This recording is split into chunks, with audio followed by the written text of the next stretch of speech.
புதிய record player விற்பனை. இந்த செட்டில் பென்டிரைவை போட்டு இசைத்தட்டை பாடவிட்டு பென்டிரைவில் பாடலை பதிவு செய்து கொள்ளலாம். ப்ளூடூத் மூலமாக பாடலை செல்லில் இருந்து இந்த செட்டில் கனெக்ட் செய்து பென்டிரைவில் அந்த பாடலை பதிவு செய்து கொள்ளலாம்.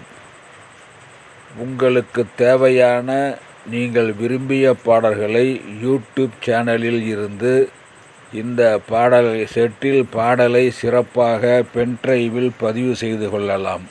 உங்களிடம் இருக்கும் இசைத்தட்டு பாடலை இந்த செட்டில் பாட வைத்து பென்டிரைவில் பாடலை பதிவு செய்து கொள்ளலாம். இந்த செட்டு விற்பனையில் உள்ளது. தேவைக்கு தொடர்பு கொள்ளவும்.